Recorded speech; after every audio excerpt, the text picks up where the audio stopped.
দেখেন, আমরা যখন অনেকে বলি যে অমুক কলেজে পড়ি, তো আমাদের অনেক মাস্টার্স পড়ুয়া স্টুডেন্ট রয়েছে এবং অনার্স পড়ুয়া রয়েছে। তো এর বাইরে কিন্তু ডিগ্রিও নেই, ইন্টারমিডিয়েটও নেই।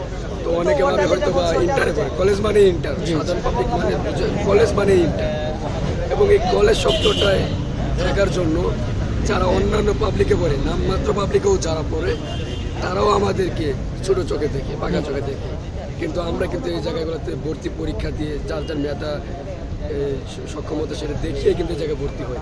তো আমি বলতে চাচ্ছিলাম যে ওই বিষয়ে তর্কে যায় না। যারা ন্যাশনাল পড়ে তারাও কিন্তু বলে যে তারা ন্যাশনাল ইউনিভার্সিটিতে, কিন্তু আমরা যদি এর আগে বলতাম আমরা অমুক ইউনিভার্সিটির ছাত্র, যদি আমরা সকলে বলতাম না, হয়তো কয়েকদিন বলতো, তাহলে তাদেরকে কি পরিমাণ লজ্জায় ফেলানো হতো, তাদেরকে কি পরিমাণ ট্রোল করা হতো, এটা আসলে বলে শেষ করা যাবে না।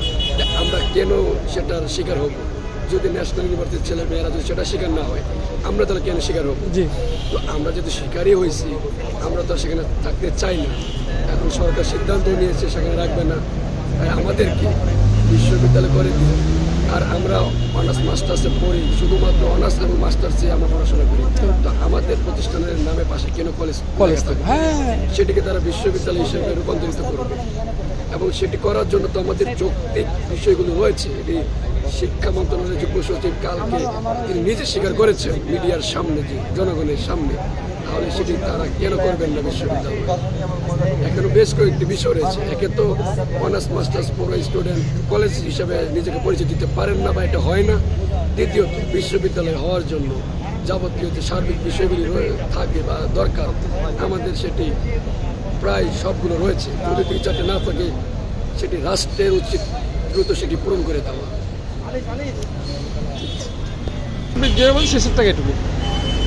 আমরা আর এই আন্দোলনের ভিতরে থাকতে চাই না। এই সমস্যা ট্রোলিংয়ের শিকার আমরা হতে চাই না।